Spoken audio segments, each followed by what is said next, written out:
and welcome to the inaugural episode of Diaspora Dialogue series with LA. I am Lillian Agbeigbe, and what we're doing on the Diaspora Dialogue series is talking to members of the diaspora. We want to overcome the narrative that we all have the same story, we're all coming from the same place, and we're all faring the same here in the diaspora. I am very excited to welcome my first guest on this episode, someone I've known for a very long time. Kunle Faleti, thank you for joining me. Thank you very much, Lillian, and I'm so honored and I feel so privileged to be your first guest on the program. And yes, we've come a very long way. Over 50 years or so, about? Absolutely. In those days, your house was a very important part of our growing up days because of Samco, Big Deep, and Lollipop. We always came to your house to get all that stuff. So Kunle, tell me, growing up back then in Surulere or Fadeni Gotaya, did you have it at the back of your mind that you were going to end up in the United States, or how did that happen? No, not at all. I was I'm a home guy, Momsy sold ice cream. I was, a roots person, grassroots tied to the roots. But it so happened, as things evolved, primary school, Surulere, Government College, Lagos, Yaba Tech, NYSC, Ilaro. And it was at some point, right after my NYSC, my brother just contacted me that he mentioned this diversity lottery visa that he had done on my behalf. I just got married. I was making change. Nike was making change. I didn't even know what that was all about. But anyway, that was my homecoming to the United States. Yeah, and that was 93, 94, I think. Yeah. Great. But I mean, growing up, I didn't have it. I mean, it wasn't a dream. It wasn't, no. I was comfortable, to some extent in Nigeria, yeah, at that time. Exactly. And that's why we're having this conversation, because everybody thinks everybody was doing poorly and that's why they had to leave. But you were doing fine, the different people have different stories. You were doing fine. You won the visa lottery. Your brother had applied for you. And lo and behold, you came to the United States. Since this wasn't an underlying dream for you, what was your reaction when you came? Did you have any surprises? Did you have any expectations that were not met or disappointed? I mean, how did it actually resonate with you? So in terms of expectations, I didn't have I didn't have an opinion. I didn't have an opinion. I have a lot of friends. I came straight to Maryland, and the thought process was, once I get into the mainstream, we already had the papers, from Nigeria. I was going to go into the mainstream. I was a banker, and then my mindset was to go into the financial services. But I think what I found out was that banking is so different. Retail banking is so different back home and here. So, retail banking back home, it's a lot of paperwork, it's a lot of people. But even as far back as in the early 90s, most of the things were automated. You go in, you just had a few tellers, So, I mean, I was in risk management. I was in housing finance, mortgages back home in Nigeria then. It wasn't easy finding the right match. So even when I started with Signet Bank, I had to start from a new department, before there was opening in retail mortgage, But then the way the way it's done here is quite different. I mean, the risk analysis is the same. You look at the 5 C's of credit, it's the same everywhere, the analysis, but the way you go about it, automation versus people, that's where the bulk of the difference is. Yeah. differences. Awesome. Well, so when you look back, people do things and look back and say, that wasn't a brilliant idea. So when you look back and you say, my brother set me on this path by applying for me, do you have any regrets? Do you think he should have just left me where I was? Or do you think this was a brilliant idea? Like, if you had the chance to do it again, what would you do? But I think your question is, do I have any regrets? What Yes. is yes. Okay, so no, no, no, no. Um, no regrets at all. The past 15 years, I've been able to juggle between the United States and Nigeria. Um, I went back home after working with Capital One Bank. After Okay. working with them for about 10 years, I got a role, first of all, with UBA as Okay. the divisional head of the mortgage.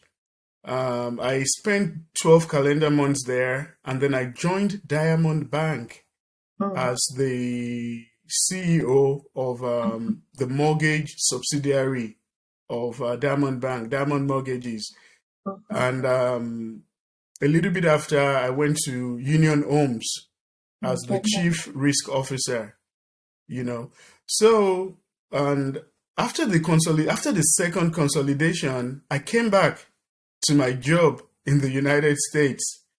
There was no gap, and then I went back to Nigeria now as a consultant for the World Bank to be Okay. the mortgage finance specialist for the Nigerian Housing Finance Program. So I think it's kind of a win-win. The things I had done before I came to the US, the things I did well in the US, I was able to marry both and then take back the knowledge, to Nigeria, and it's been good. And ever since then, I mean, every year I go to Nigeria. I'm part of a lot of real estate and housing finance initiatives. So it's So That's very good. But do you say that there's some of the benefits of straddling both lands? You're able to go back home, you're comfortable home, but you have the knowledge and expertise here as well. Is there ever going to be a time where you say, I'm just going to go home and stay home, or I'm just going to be the US and stay here? Do you see the benefits of crossing both lands, as it were, of cross pollination? I mean it, for me, I'm at the should I say twilight? I'm looking at retirement in terms of full-time employment within the next 5 years, okay. So, and I'll go into full-time consulting. And Africa is a very big market. West Africa is there's so many opportunities. So post-retirement, and that's why I never miss any opportunity to do something back, in the roots. So I'll be cashing in on my social security and pension here in the United States, while I go for the consulting. Yeah, we can never. Our generation, there's so much. The continent needs us. The sub-region needs us. So, and we can't give enough. We can't We give can't enough. give enough. Yeah. So, and for me, it's payback time. Nigeria is my roots. That's the strength of my street knowledge. Through Lere growing up, it taught me to be streetwise. So it's everything I've garnered and acquired in terms of knowledge, skills, and experience. It's payback time. That's great. And you're talking about Sulere being raised there, but you got married before you came and you've raised your kids in the US. What were the cultural issues about being raised in Nigeria and then you raising your kids in the US? Are there things you wished you could have done, or were there things that you're really excited you got to do? No, that so in the corporate world, you have a diverse, you meet with diverse culture, diverse people, the way they talk, expectations, the things you think are funny, it's not funny to them. The things they think are funny, you don't think it's funny. Um, I think one of the things that I've found so humbling, you know, um, as an employee in Nigeria, the gap between senior management and the staff, it's so wide. There's so much fear. But I remember, back in Capital One, I go to the cafeteria. The CEO, we sit down, we talk. In Nigeria, Oga, Mr. This. It's a first name basis. Even Mm-hmm. right now in Truist, my Mm-hmm. divisional head, who is an executive VP, on the board of directors, I relate to him on a one-on-one, and it does. There's no disrespect. So I Mm-hmm. think that was a shock for me. Ogambo, Mister This, you prostrate, you bow. So Mm-hmm. those little things, I, So I, I remember very well when I came to the US myself. I was an adjunct faculty at Hunter College, City University of New York. I taught my class in the morning because as a graduate student, I went to class in the evening. And so in the morning, my students were like bringing stuff out and they were eating in class. And I was like, what's wrong with these people? But I did catch myself and I didn't tell them off. And then I went to class in the evening and I was so glad I hadn't said anything to my students in the morning because they were my classmates eating in the evening and nobody said anything to them. So I realized that, eating in class wasn't considered disrespectful here in the United States. So that's the work environment. In terms of family, I was asking about raising children. You were raised in Surulere. We went to lesson. Our lesson was like 2 houses away from yours. We bought ice cream after lesson. We played on the streets of Adeniro before it became a commercial center. And we had all of those things. And you raised children in the US. What do you wish you could have been able to do? Or what were you glad you were not able to do, like coming here? So I'm very thankful to God and to Nike. I mean, I couldn't have asked for a better wife. I give her all the credit. I mean, we raised the kids up together, but Nike actually dropped her career. She was a banker as well, but when we started having kids, she dropped her career and said, "Look, the children would not go to daycare." Or she raised them up, the culture, everything. I mean, they we have three.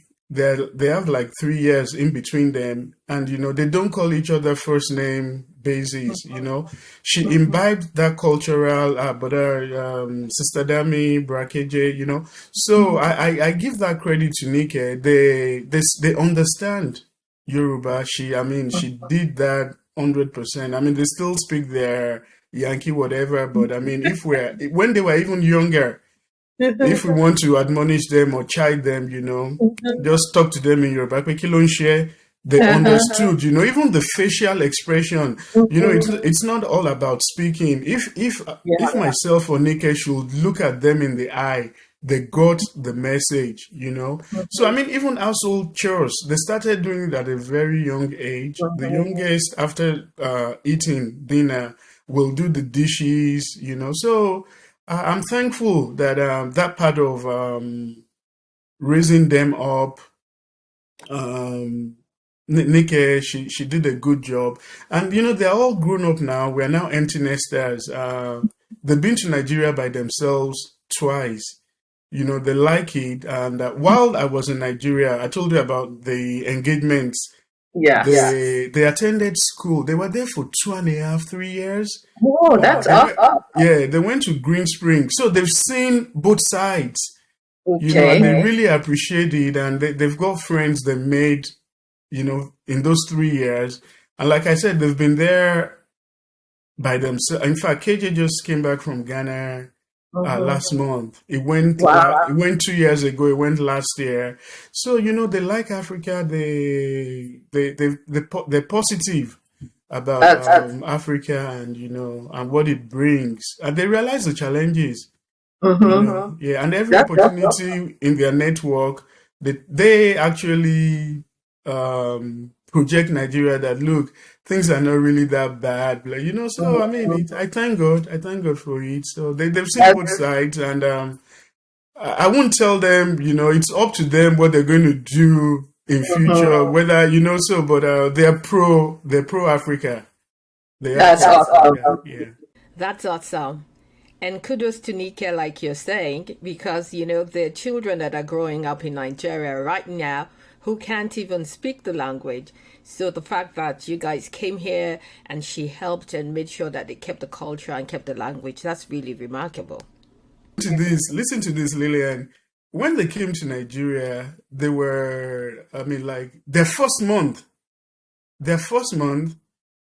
we speak Yoruba at home, and their friends that live in Nigeria, never lived outside. It's all English, and they're like, "Ah, you guys, where did you learn to speak Yoruba?" And so that's some of the shock for me actually was Uh-huh. when I went to Nigeria, and you see families bringing up kids, and these kids, they can't speak Yoruba, they don't understand the culture. I'm like, okay, so we that we live abroad, we're even doing a better Yeah, job than absolutely. you. So, Absolutely. And speaking about those abroad and those in Nigeria, sometimes there's this conflict, and I don't know whether it's real or whether people are faking it. But sometimes people are in Nigeria are like, if you really care about Nigeria, come back here and sit down. You can't live abroad and say you're contributing to the discussions on Nigeria. What's your take on that sort of narrative? not really, I mean, I have lived, so in the last 15 years, I've lived about 5 years on and off in Nigeria. But even prior to the first engagement with UBA, I did stuff with Lagos State. While I was here during when they were going to set up the home ownership mortgage scheme, I acted as the loan origination, the software management. I served as a consultant. So you don't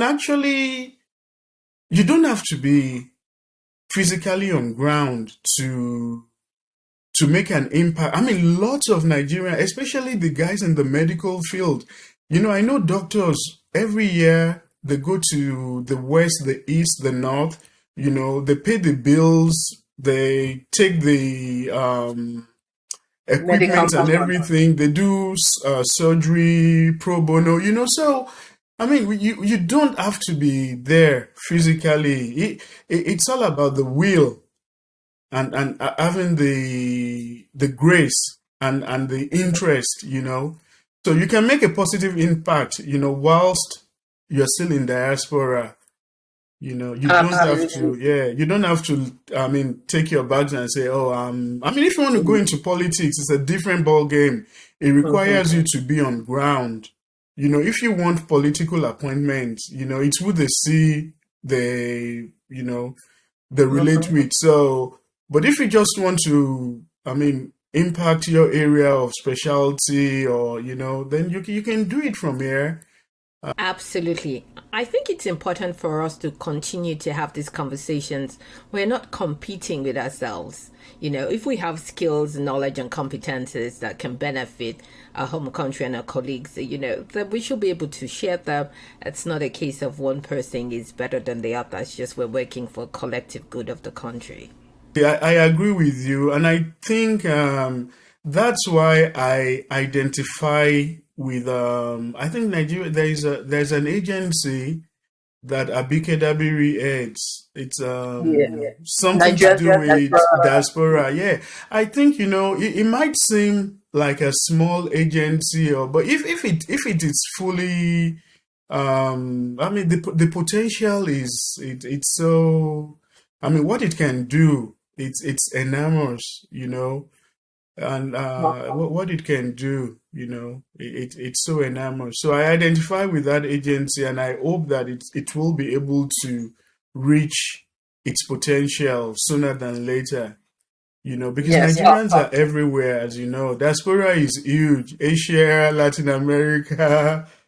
And as we're talking about Nigerians in diaspora, let's talk about culture and practices. I know we spoke earlier and we said, sometimes you think something is funny and it's not quite funny. But what has been your greatest shock so far? Or your greatest disappointment? Something that you're like, I'm in the United States. I absolutely didn't expect to experience something like this or see something like this. So, in terms of shock and to my greatest surprise or amazement, uh, handiwork is not appreciated in Nigeria. The plumber, the electrician, the mechanic. I mean, I remember having a problem with my car back in my rookie days. FA, that's my brother. He gracious enough, he gave me a car. I mean, I didn't have to spend money for so many years. I had a very kind brother. But the car had a fault. And, I just took it to the mechanic, and he said, well, to even diagnose, it was $125 back in the early 90s. Back home, you just take your car to a roadside guy, give him like $20 or even buy, so those are the things. You have a problem at home, you call the plumber. Before he even comes out, he's going to charge you a retainer fee. So for me, that was a big shock. How the things we took for granted, people with handiwork, how they're worshipped here. I mean, it's pretty much, you want them on your side, because their bills could be so high. And yeah, so that was a shock for me. And over the years, I've learned. I mean, I've never been an handy person, but there's some things you just have to learn to replace at home. Because if you call someone to come and do it for you, I mean, that's a couple of $100. So that was a big shock, how under how unrecognized are those hardworking, if I may, laborers. Back Mm-hmm. home, they're like nothing. Even the driver, how many people can afford a driver? I mean, I'm saying this with all sense of responsibility. We got people Mm-hmm. who come in and clean the house, every month. I Mm-hmm. mean, they charge so much, But back home, Absolutely. you have an housemaid, you just give them peanuts. Those are the things we take for granted, So those labor, there is really dignity in labor. So true. I do remember when I started working in the US, I had a colleague whose husband was a metro bus driver, and it was something to be proud of because he belonged to the union. They owned their own house, they went on vacations, they traveled around the country, they traveled around the world. Very good benefit. Same thing with Amtrak. I mean, it's so, yeah. But back home or back in Africa, those things they look down. But those are essential services. you know, Essential those are services. considered essential services. Yeah. So that was a Absolutely. big. Yeah, I found that a bit. I found it quite not a bit quite shocking. That's very interesting. So we've been talking a little bit. We talked a little bit about you retiring and going back home. You stayed very abreast with what's going on in Nigeria. You stayed abreast with what's going, and you're talking about going back home.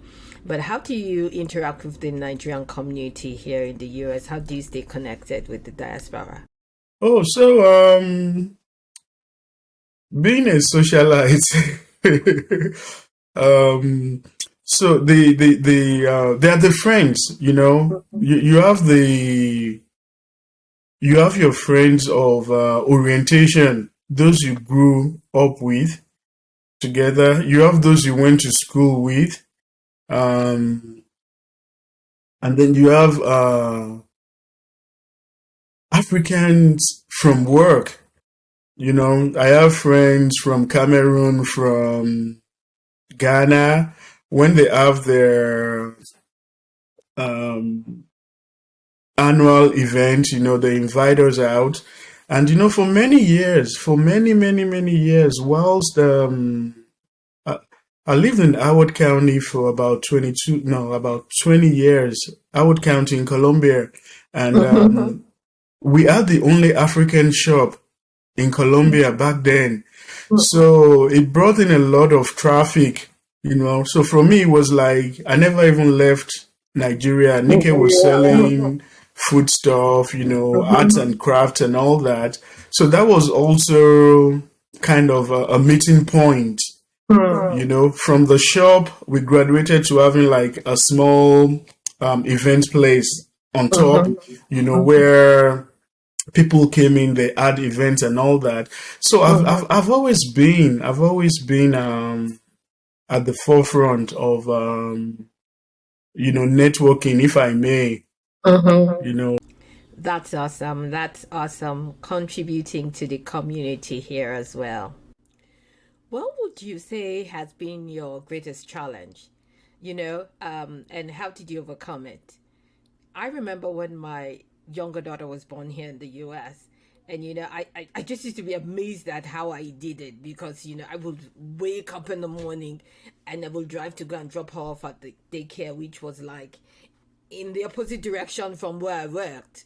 I would drive like maybe 2 miles in one direction to go and drop her in daycare, and then I'll come and pass my house to go to work. And then when I closed from work, I had to pass the house again, go pick her to come back home.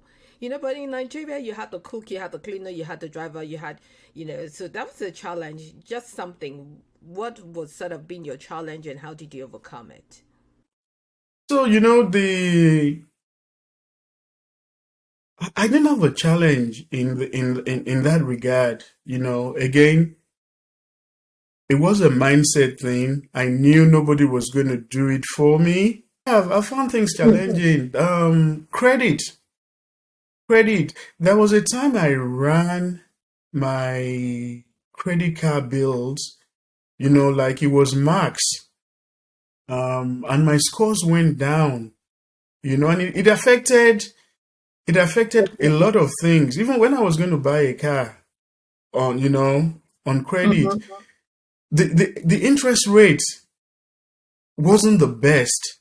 I didn't get a good interest rate because of my credit scores. I didn't have a choice. I was running my credit card bills. It wasn't like bad credit in terms of missed payments or anything, but because the percentage of the balance at that time was I had maxed it. Yeah, so it affected quite a lot of because I think paying 7% back then, when I could have paid maybe 2.34%. Yeah. Right. Yeah, So I think it was a bit challenging. I haven't had too many issues at work. And my employers have been so fortunate. My current job right now, they encourage me, they support me, they know the advocacy I do for Nigeria. And in fact, at any opportunity there is within the organization, I'm able to share my experience, and they put it on the intranet and all that. So I've been so lucky. There hasn't been issue of racial experience that at all.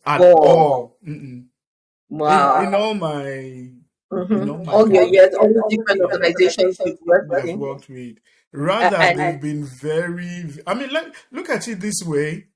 My last stint in Nigeria was the World Bank assignment, right? I was with SunTrust Bank, and when I told my boss that, look, there's this opportunity I'd like to take advantage of, and he said, Ade, you have my blessing, you have my support. wow. If you don't like it, or if anything happens and you want to come back, and I have, It's what? I'll give it to you. And lo and behold, at the end of my contract, 3 months to the end, I sent him an email, and then And I was back to trees. It did not even affect my seniority, Oh, you know. wow. So my benefits and everything dates back to Mm-hmm. my initial date of hire. So I've been quite lucky. I haven't had issues, you know. So how have you seen that impacting the image of Nigeria? The image of Nigeria depends on who you're talking to. So what have you seen? How has that impacted your experience? What has been your experience, from a Nigerian? What's the perspective of a Nigerian American? Yeah, it's. So I will always the Nigerian in me is always at the forefront, right? Um, but as Nigerians, we need to do when I say we now, I'm not going to point fingers. We need to do more together as a close knit family. And I always use the Asians as an example.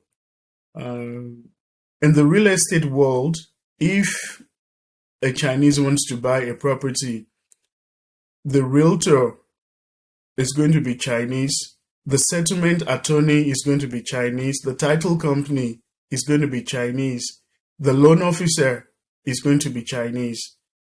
So there's a trust. They do everything, as one. But I mean, you can imagine because of what I do. I counsel a lot of people, and people actually tell me that, look, I don't want a Nigerian loan officer. Why? Because they don't want somebody else to know their business. So those are the challenges we have as a society, you know. Those are the challenges we have as a society. And there's that trust factor or the lack of it, that can I fully trust this person? If I give him my personal information, what is he going to do with it? So I think that and we read about all these things, so that's the trust factor. I mean, the Latinas, very soon they will be the biggest market in America. They do everything. They keep it within their culture. So it's a challenge for us Nigerians. So I'm having this dialogue series because you may be surprised. Well, maybe you won't be surprised, but you will find people who think that we're all the same. We all came here the same. We all have the same story. But hey, I can talk to somebody else and they didn't come through visa lottery. You've pointed out something that I don't know how many people really paid attention to it. The fact about skilled labor, how that is really very expensive in Nigeria. So there are different people coming, different stories, different perspectives, about what we're doing in the US and how we got here. Any last words for the audience before we sign out? For everybody that is listening to me, that is of African descent, Nigerian ethnicity, let us pull together as one. We can do so much for the United States. At the same time, there is more in us that we can do for the folks back home. We don't have to wait till a time we're thinking of going back to settle. We can get involved in different advocacies, different groups, by way of contribution, by way of mentoring. Thanks to Zoom and technology, it doesn't even have to be financial. It could be counsel, by way of counsel, by way of mentoring, by advice, So there's so much we can do. As tough as it may be, let's open up to each other by way of trusting in one another. Because if we can overcome that trust factor, then sky is going to be the limit. And thank you so much, Linda. I mean, this is a great initiative. I'll be wooing for you, and I'll make sure I watch as much as I can. Yeah. Thank you very Thank you much. very much. Friends, Diaspora Dialogue Series with Kunle. Kunle's takeaway word for you is you can do what you can, where you are, with what you have. You can make a difference. Join me and my next guest on another episode of the Diaspora Dialogue Series with Kunle when next I come your way. Thank you for listening. Bye.